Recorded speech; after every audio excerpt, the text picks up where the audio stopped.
Hey, Cowboy Nation, this Cowboys abroad. Let's get into some food. Let's get into some football talk. So we got a lot of things going on, a lot of hidden lines, a lot of things in the news right now when it comes to the Dallas Cowboys.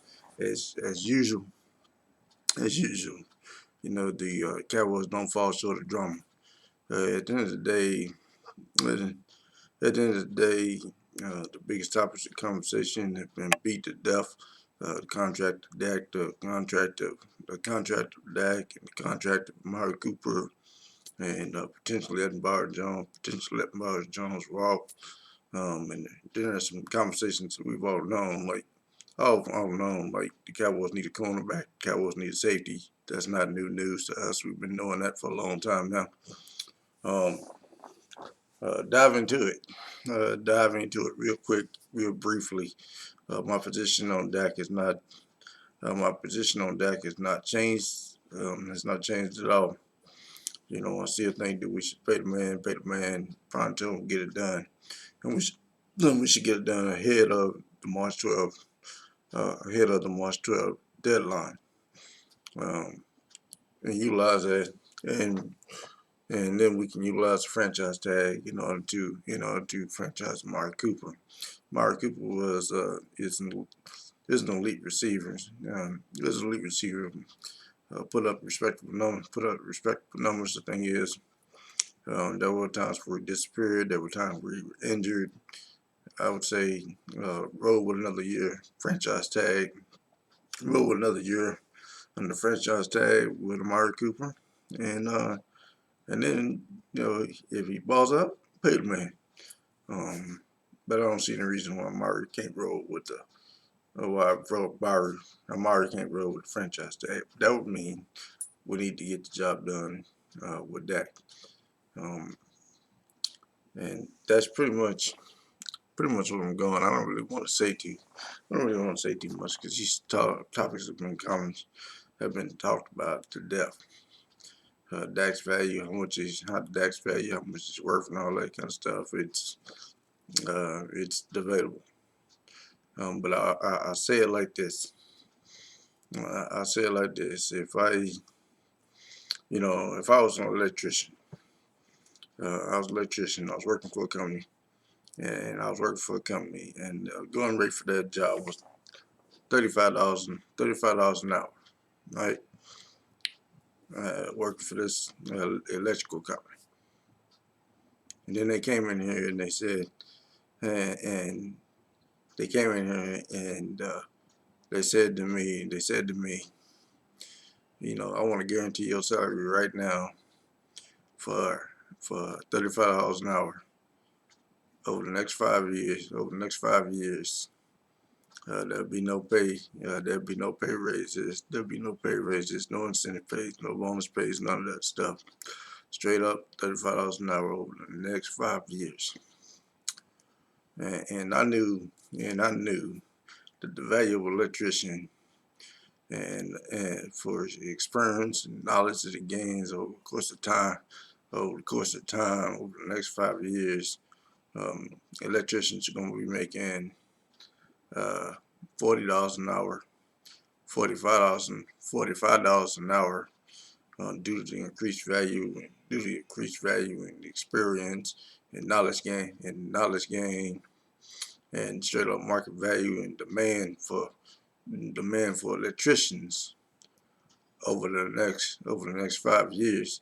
And I knew um, that over 5 years, at the end of 2 or 3 years, electricians would be making $45 an hour, and I would still be stuck at $35 an hour.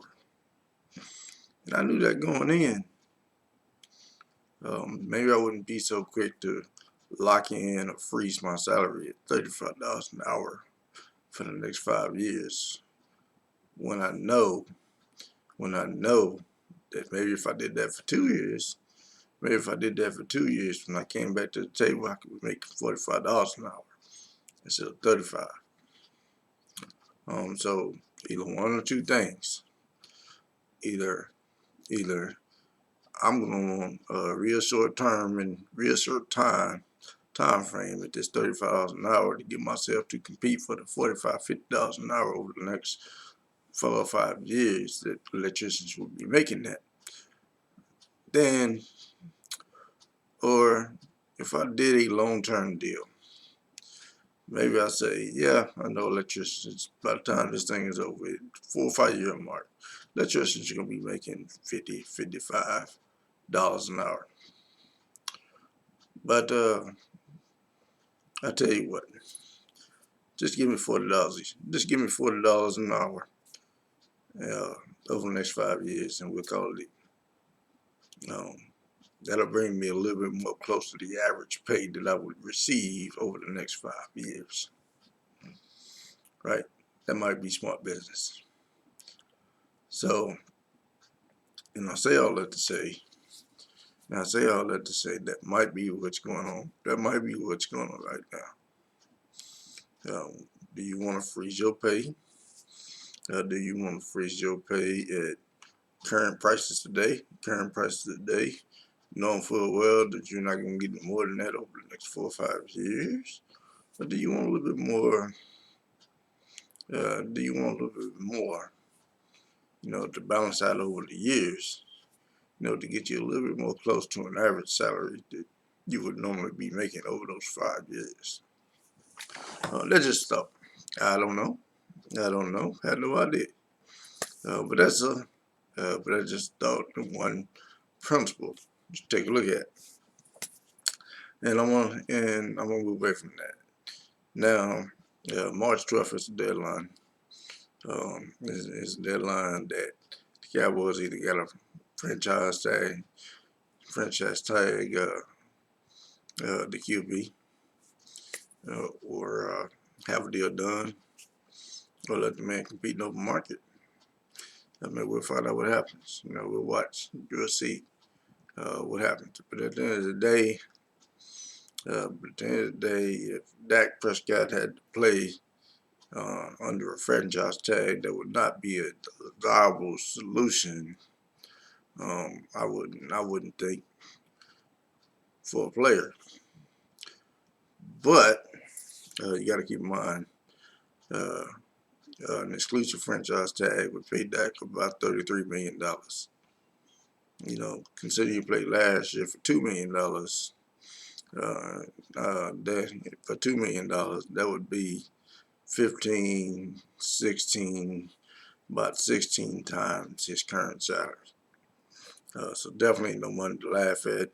And if he only played 1 year under the franchise tag, he'd have enough money under the franchise tag. He'd have enough money to set him up for life if he just played 1 year under the franchise tag. So it's not like anything to laugh at. If Dak Prescott gets franchise tag and even has to play under that tag, I know players don't like it because it doesn't give them any guarantee. Doesn't give them any guarantees to lose security. Everybody wants that long range deal. Everybody wants to know that they're gonna have a job for the next 4, 5, 6, 7 years. Everybody understand that. But at the end of the day, $33 million is a lot of money.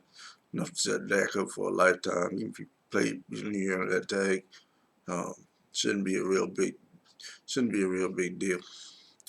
And not only that, playing on the tag might be to its benefit. So you play on the tag, and then next year, who we got? We got Deshaun Watson gonna need a new contract. Patrick Mahomes gonna need a new contract, and both of those guys signed contracts under $40 million, over $40 million. Then Dak will have some leverage to come to the table and ask for a lot of money. So it's just one of those things. We have to wait and see how it all plans out. At this point in time, never really been an advocate in making Dak pay on the tag. I would rather see Dak get a long-term deal. But if he doesn't, and he has to play on that franchise tag, then so be it. And I hear reports that Dak won a short-term deal anyway, because the Cowboys want to offer him $33-34 million and lock him in at that salary. I hear you want a short-term deal anyway. Maybe the best way to capitalize on the short term is to franchise it. I know that's a departure from uh, what I would normally say, because I don't like franchise tags. I think you should take care of your guys. Especially your QB. I think he goes all in. You should just take care of him and get a long-term deal done. Spread the money over. Spread that money that you got to pay him over the course of the contract, and there are team-friendly benefits to get a deal done. But at the end of the day, it's like at the end of the day, as long as something happens and decisions made, that's what we're looking for. Anyway, I'm Cowboys Bud. Don't want to stay too long. These topics have been talked about forever, and don't want to hit them anymore. It's Cowboys Bud. Thanks for tuning in. Thanks for checking me out. I'm out.